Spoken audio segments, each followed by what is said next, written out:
আসসালামু আলাইকুম।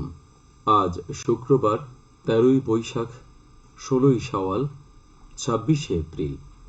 বাংলাদেশ বেতার সিলেট সংবাদ পড়ছি মোহাম্মদ ফয়সল উদ্দিন। টানা কয়েকদিনের তাপদাহে জনজীবন অতিষ্ঠ হয়ে পড়েছে। তীব্র গরমে অসুস্থ হয়ে পড়েছেন শিশু থেকে বৃদ্ধ সকলে। হাসপাতালে বাড়ছে রোগীর সংখ্যা। স্বাস্থ্য বিশেষজ্ঞরা এ সময় খুব প্রয়োজন না হলে বাইরে যেতে নিষেধ করেছেন এবং বেশি করে পানি ও তরল জাতীয় খাবার খাওয়ার পরামর্শ দিয়েছেন। এরই মধ্যে তাপপ্রবাহ নিয়ে নতুন করে সারা দেশে আরও ৭২ ঘণ্টার সতর্কতা জারি করেছেন আবহাওয়া অধিদপ্তর। গতকাল সকালে আবহাওয়াবিদ মোহাম্মদ শাহিনুল ইসলাম স্বাক্ষরিত এক সতর্কবার্তায় বলা হয়, দেশের উপর দিয়ে চলমান তাপপ্রবাহ ২৮শে এপ্রিল সকাল পর্যন্ত অব্যাহত থাকতে পারে। এ সময়ে জলীয় বাষ্পের আধিক্যের কারণে অস্বস্তি বৃদ্ধি পেতে পারে।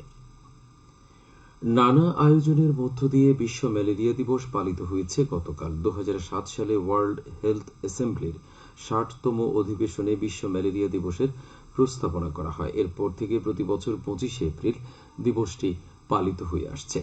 এর আগে ২০০১ সালে আফ্রিকায় এটি প্রথম পালন করা হয়। দিবসটি উপলক্ষে মৌলভীবাজারে গতকাল র্যালি ও আলোচনা সভা অনুষ্ঠিত হয়। সকালে ২৫০ শয্যা বিশিষ্ট জেনারেল হাসপাতাল প্রাঙ্গণ থেকে র্যালিটি বের হয়, পরে সিভিল সার্জন অফিসে ইপিআই সেন্টারে আলোচনা সভায় মিলিত হয়। এতে প্রধান অতিথি হিসেবে উপস্থিত ছিলেন সংসদ সদস্য জিল্লুর রহমান।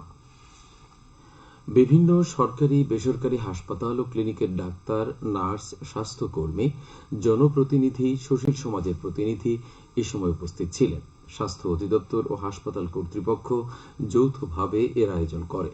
উল্লেখ্য, সিলেট সহ দেশের ১৩টি জেলার ৭২টি উপজেলায় ম্যালেরিয়ার প্রকোপ রয়েছে। বিশ্বের প্রাচীন একটি রোগ হচ্ছে ম্যালেরিয়া। এটি মশাবাহিত রোগ। ম্যালেরিয়া স্ত্রী অ্যানোফিলিস জাতীয় মশার কামড়ের মাধ্যমে সংক্রমিত হয়। সিলেটের রিকাবি বাজারে জেলা স্টেডিয়ামের মোহাম্মদ আলী জিমনেশিয়ামে ২৮শে এপ্রিল থেকে শুরু হচ্ছে সপ্তাহব্যাপী বিভাগীয় বইমেলা। প্রতিদিন বিকেল ৩টা থেকে রাত ৮টা পর্যন্ত মেলা চলবে। এছাড়া সরকারি ছুটির দিনে সকাল ১১টা থেকে রাত ৮টা পর্যন্ত মেলা উন্মুক্ত থাকবে। আগামী ৪ঠা মে বইমেলা শেষ হওয়ার কথা। সংস্কৃতি বিষয়ক মন্ত্রণালয়ের পৃষ্ঠপোষকতায় বাংলাদেশ পুস্তক প্রকাশক ও বিক্রেতা সমিতির সহযোগিতায় এবং বিভাগীয় কমিশনার কার্যালয়ের ব্যবস্থাপনায় জাতীয় গ্রন্থ কেন্দ্র এ বইমেলার আয়োজন করেছে। মেলায় জাতীয় পর্যায়ের প্রায় ৫০টিরও অধিক সরকারি, বেসরকারি ও স্থানীয় প্রকাশনা প্রতিষ্ঠান অংশগ্রহণ করবে। হবিগঞ্জ পৌর এলাকার নোহাটি থেকে উমেদনগর পর্যন্ত রাস্তা ও গাইডওয়াল নির্মাণ কাজ শুরু হয়েছে গতকাল সকালে। পৌর মেয়র আতাউর রহমান সেলিম এই কাজের উদ্বোধন করেন। পৌর প্রকৌশল বিভাগ ১,৪০,০০,০০০ টাকা ব্যয়ে প্রকল্পটি বাস্তবায়ন করছে। বিশ্ব শব্দ সচেতনতা দিবস উপলক্ষে মৌলভীবাজারের বড়লেখা উপজেলায় আলোচনা সভা অনুষ্ঠিত হয়েছে গতকাল সকালে। বড়লেখা অডিটোরিয়ামে অনুষ্ঠিত এই সভায় প্রধান অতিথি ছিলেন সাবেক পরিবেশ, বন ও জলবায়ু পরিবর্তন মন্ত্রী শাহাবুদ্দিন এমপি।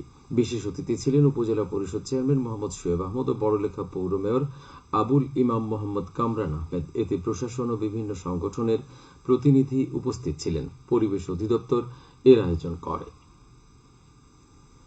সিলেটের বিয়ানীবাজারে প্রান্তিক কৃষকদের মধ্যে উচ্চ ফলনশীল জাতের ধানের বীজ ও কীটনাশক সার বিতরণ করা হয়েছে গতকাল উপজেলা পরিষদ প্রাঙ্গণে।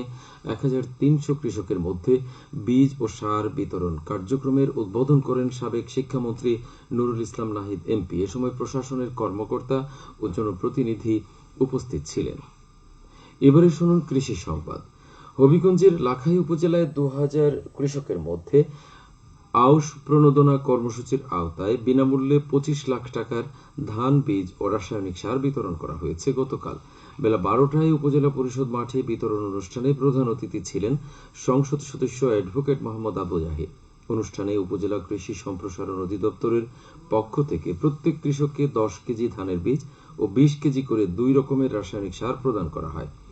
এদিকে জেলার বাহুবল উপজেলায় একই দিন ২,৫০০ কৃষককে বিনামূল্যে প্রত্যেককে ৫ কেজি বীজ ও ৫ কেজি করে মোট ১০ কেজি এমওপি ও ডিএপি সার বিতরণ করা হয়। দুপুরে উপজেলা পরিষদের সভাকক্ষে এর উদ্বোধন করেন সংসদ সদস্য আমাতুল কিবরিয়া কেয়া চৌধুরী। খেলার খবর ক্রিকেট।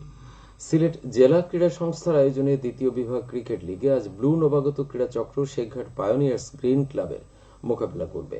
গতকাল হোয়াইট মোহামেডান 96 রানে 11 স্টার্স ক্লাবকে পরাজিত করে। ফুটবল, সুনামগঞ্জের দুয়ারাবাজার উপজেলার বড়খাল বহুমুখী উচ্চ বিদ্যালয় অ্যান্ড কলেজ মাঠে প্রথম ফুটবল টুর্নামেন্টে আজ মনোমুখ ফুটবল একাদশ জনতা স্পোর্টিং ক্লাবের মোকাবেলা করবে।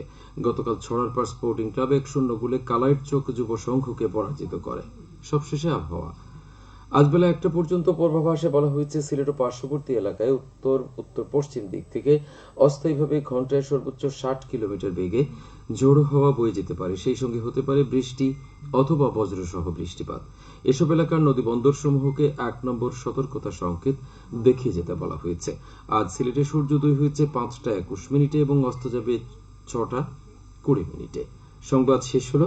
পরবর্তী স্থানীয় সংবাদ প্রচারিত হবে দুপুর 1টা 5 মিনিটে।